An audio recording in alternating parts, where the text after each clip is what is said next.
budget Android smartphone market is super high right now, but if you get below the $100 price point, there really aren't a lot of options. Today, I'm taking a look at the BLU Studio C Super Camera to see if it is the best Android smartphone that you can buy that costs less than $100. So let's get started. The BLU Studio C actually comes in a bunch of crazy colors. I accidentally ordered the seafoam green color, and it actually kind of grew on me over time. Looking at the internals of the BLU Studio C, it's rocking a MediaTek processor clocked at 1.3 GHz, as well as a 400 Mali ARM GPU for graphics and gaming. Performance overall on the phone is pretty meh, but when we're talking about a phone below the $100 price point, meh is actually pretty good. You won't notice a lot of hiccups, and it's not frustrating enough to stop you from using the phone. The unique thing about the BLU Studio C Super Camera, as compared to the regular BLU Studio C, is it has an upgraded sensor in it. So the BLU Studio C Super Camera is using an IMX179 Sony sensor in it at 8 megapixels, and with a 5 megapixel front-facing camera as well.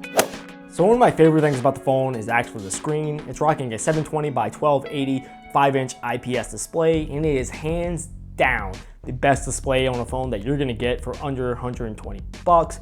The screen actually looks pretty crisp and the colors are pretty accurate, and you have to look really super hard at this phone to see any pixels whatsoever. So big props to BLU for putting a great screen on this phone. There's not a lot I could change, and it actually blew my expectations out of the water for a phone that costs less than $100. Another awesome part about buying this phone, and any BLU phone for that matter, is the included accessories that come with the phone. So BLU generally gives you a screen protector and a case on top of the stereotypical items like a power brick, charging cord, and a pair of headphones. A lot of times when you're buying these kind of lesser known phones that don't sell at quite a higher volume, cases and screen protectors for them can be really hard to find. So it's really awesome that BLU actually included them for you.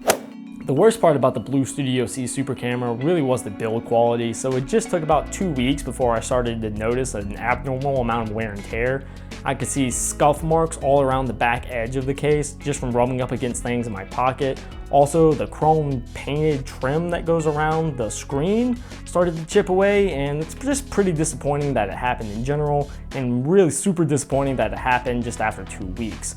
Something I have mixed feelings about, but I still decided to put in the bad or con part of the review of the phone, was surprisingly the camera. So I have a lot of mixed feelings about the camera, because for $100, it's possible to get an excellent shot out of the camera.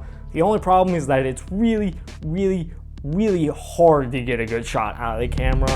And that's mostly due to the fact that the phone's just not powerful enough to process the images fast enough, so you have a lot of lag, which makes it pretty much impossible to take a shot of something that is moving or take a shot while you are moving, even if your hand is just shaking a little bit.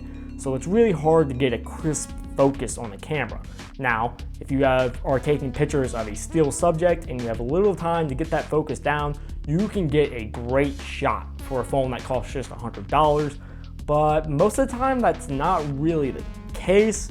So even though it's possible to get a good shot out of the camera, at the point where it's so frustrating and hard that you really just won't do it, I have to ding the phone for that, especially when it calls itself a quote-unquote super camera.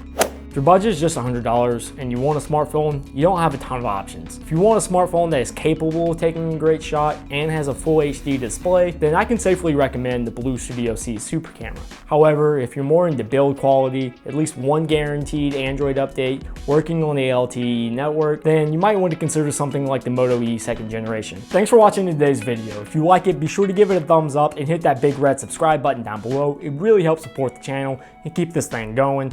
Until next time, guys, it's been real.